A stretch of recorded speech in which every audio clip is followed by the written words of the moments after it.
aniga waxaa ii muuqata inaynu hoos u soconno inaynu maamulkeennii la shaqayn weynay inuusan lacag haysan.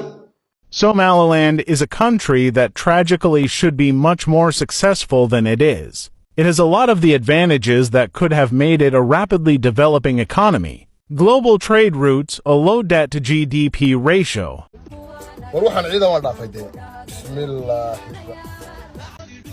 ciidankan waxa uu gaadhay tirahan ilaa ku dhawaad 15 kun oo askari waxa uu carbisan yahay ama uu diyaarsan yahay sidii uu huwanta dhab u soo qaban lahaa. aniga waxaa ii muuqata inaynu hoos u soconno inaynu maamulkeennii la shaqayn weynay inuusan lacag haysan.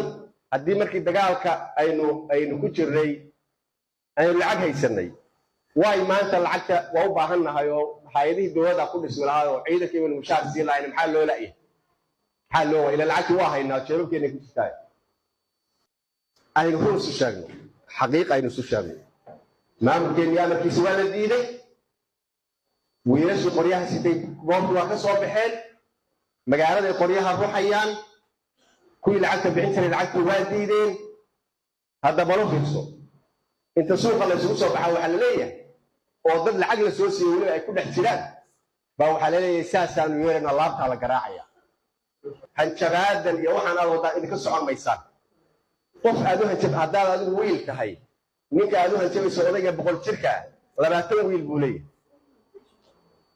sababta aad u hanjabayso dadka hanjabo sababta aad u hanjabaysaan waxaan soo oran lahaa isweydiiya xaggaad ka keenaysaa xooga aad ku hanjabayso odayga aad u hanjabaysaa 20 buu leeyahay wiil sida kaay taadroon waa laga xishoonayaa.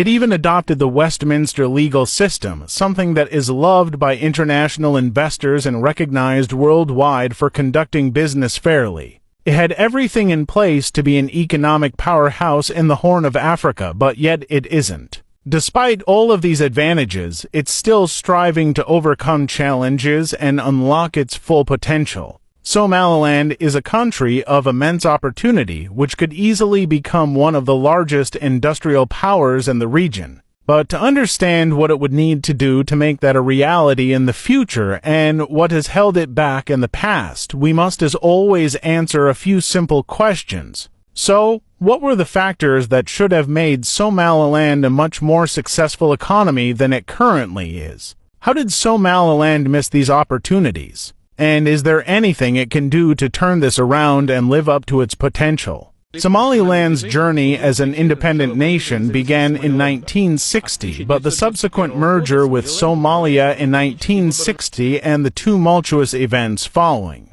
including the Azak genocide from 1988 to 1991, presented significant challenges to its development. These historical factors, coupled with geopolitical complexities and internal strife, have impeded Somaliland's progress towards economic prosperity. Despite its strategic location and abundant resources, Somaliland has struggled to diversify its economy beyond traditional sectors. It must capitalize on emerging opportunities, attract investments, and harness its demographic dividend to realize its comparative advantage in global trade. To unlock its economic potential, Somaliland needs to prioritize investments in education, infrastructure, and governance reforms. Strengthening institutions, enhancing data transparency, and fostering a conducive business environment are crucial steps towards sustainable growth and development. By addressing these challenges and seizing opportunities, Somaliland can chart a path towards becoming a resilient and diversified economy in the Horn of Africa. Strategic vision, concerted efforts, and global partnerships will be essential in realizing Somaliland's true potential on the world stage.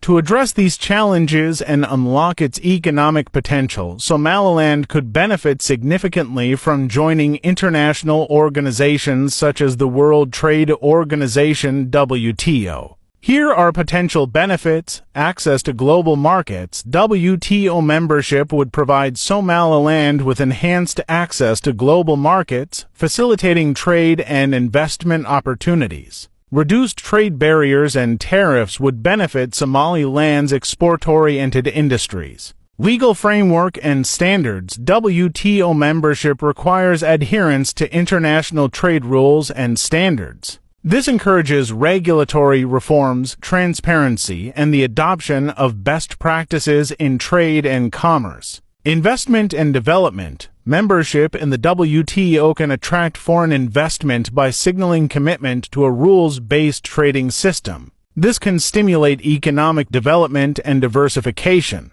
Capacity building. WTO membership entails technical assistance and capacity building programs to help countries strengthen their trade-related institutions and policies. This support can help Somaliland develop its trade infrastructure and regulatory framework. In addition to WTO membership, Somaliland could leverage regional trade agreements and partnerships to expand its economic horizons. Developing key sectors such as agriculture, fisheries, and services would further diversify the economy and create employment opportunities. Overall, Somaliland's path towards economic success requires addressing historical challenges, strengthening institutions, investing in infrastructure, and engaging with the international community through membership in organizations like the WTO. With concerted efforts and strategic reforms, Somaliland can harness its potential and achieve sustainable economic growth and development.